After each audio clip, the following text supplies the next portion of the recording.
Great Square Buddha. Publisher, ph.tintong.vn. Avatamsaka Sutra. Chapter 11. Pure Conduct Chapter. Part 1. Dafeng Guang Fu Hua Yanjing. Shi Yi, Jingxing Pin. Lecturer, Venerable Master Thich Tin Kong. Location, Hong Kong Buddhist Education Association. Classes began on November 7, 2005. Translated by Nhu Hoa, a disciple of Buu Quang Temple. Reviewed by Duc Fong, Hugh Trang, and Min Tian. Confession. Perhaps no Mahayana Buddhist is unaware that the Avatamsaka Sutra is an extremely profound and mysterious scripture, often praised as the realm of the Dharma body bodhisattvas, the fundamental Dharma wheel of Buddhism. Many Dharma masters and virtuous teachers have expounded on this sutra, but perhaps, in my limited understanding, none have focused on explaining it from the perspective of the Pure Land Buddhism practice of reciting the Buddha's name. The lectures on the Avatamsaka Sutra by our esteemed Master Jingkong are too long, too broad, and too profound. There simply isn't enough time to translate them all into Vietnamese. We decided to choose the chapter on pure conduct for translation, as it is a chapter closely related to the practice and the lives of each of us Pure Land practitioners. For each action and gesture, the sutra teaches corresponding methods of contemplation and meditation, keeping our minds focused on mindfulness. In our limited understanding, it seems that most of the verses in the Vinaya daily practice are taken from this chapter.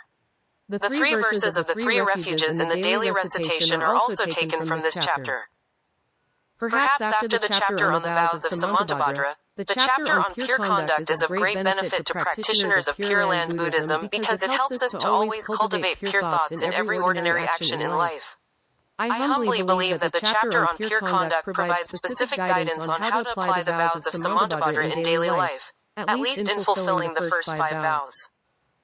Furthermore, since the 7th patriarch of the Pure Land School, Master Jingchong, personally used his own blood to transcribe the chapter on pure conduct, and named the Lotus Society he founded the Pure Conduct Society, it is even more worthy of our attention and study.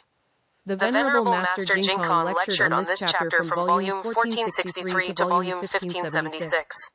Because he used the commentary on the Avatamsaka Sutra by Master Qingliang and the Avatamsaka treatise by Li Changjia to explain this chapter, the realm and language are so profound, the writings of the Patriarch and Master Li are so concise and succinct, that I, a humble person, am filled with fear, only fearing that due to my deep karmic obstacles, my dark mind, and the rampant 3 poisons, I might misinterpret the words of the Patriarch and my teacher, unknowingly turning sweet nectar into poison.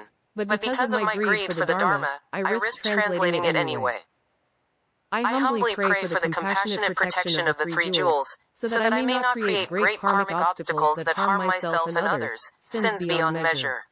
If this reckless act can somehow benefit the cultivation of my fellow practitioners, may the merit of that deed lead us all to be reborn in the Pure Land.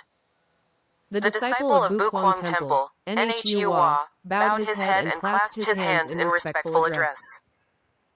Episode 1463. Venerable Masters and fellow practitioners, please be seated. Please read the 11th chapter of the Sutra on Pure Conduct.